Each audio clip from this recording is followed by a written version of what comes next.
What do I do with my anger in the here and now? In this video, I talk about that.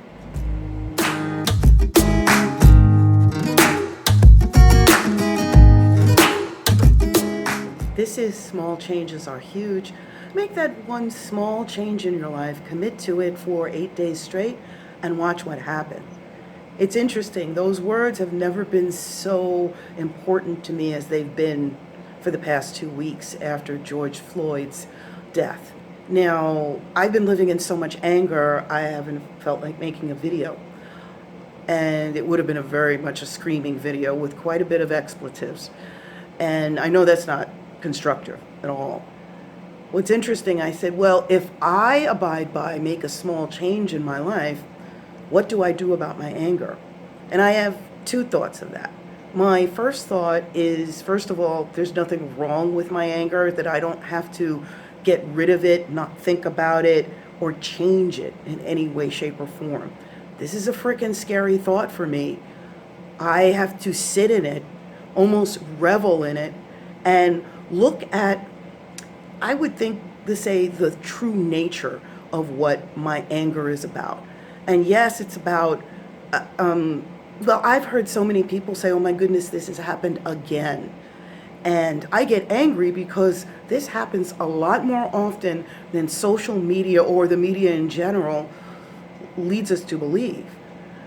In HR terms, it's microaggressions. Those microaggressions happen with people that are in authority often, and they're rarely reported, if ever. We see the reports that happen. But I still stay in that anger, and I stay in it, and I stay in it, and it's uncomfortable. Why is it uncomfortable? Do I want to be this angry all the time? No, I don't. I want to express love. And if I look at my anger in a place of love, I can definitely grow from that. If I start talking to people about my anger, I can definitely connect with others. Because it's funny, when I started expressing my anger as opposed to being afraid to talk to people about it, they were angry too.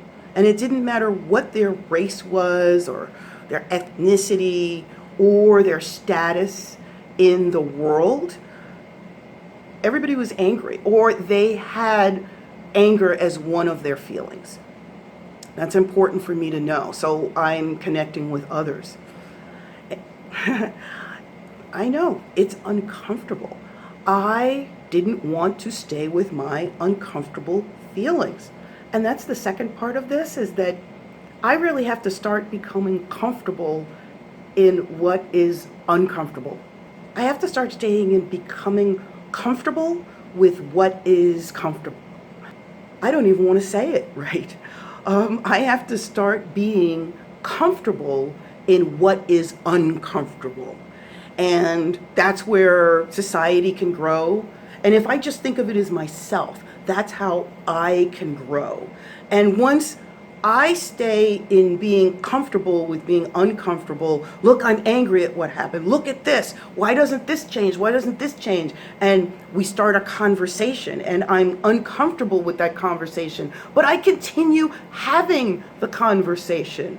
Then solutions will appear for all of us, and we can start being connected.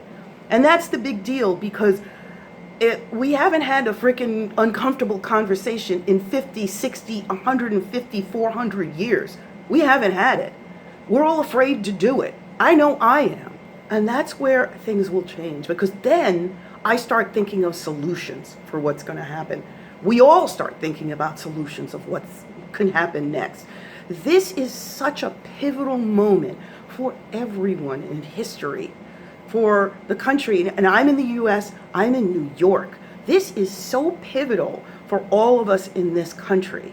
Democracy is not a great experiment. It's the way I live. It's the way we all live.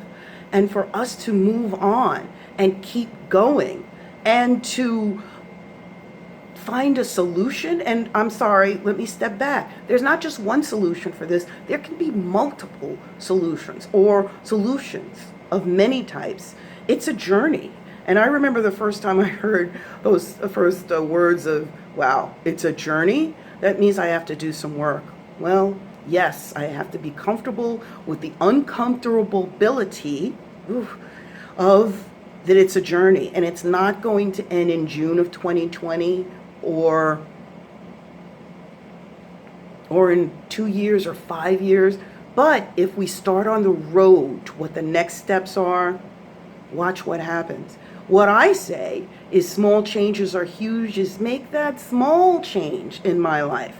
I've been sitting in my anger. Do it for 8 days straight, and then I can move to the next level. So everybody's call to action, I guess, is to start having those uncomfortable conversations. And tell people you're going to have an uncomfortable conversation before you start having the freaking conversation. Because some people will be like, oh, I don't want to talk about it. You should have told me before. Well, tell them before.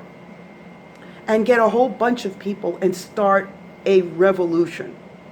And that's the way things can get better and things can change. So I thought about doing the video in a different way. Please leave a comment to see if you like the way this video is done now. And I'll be back. I promise you, I will be back next week for the next Small Changes Are Huge. This is Crystal Williamson, and have a good week. Au revoir.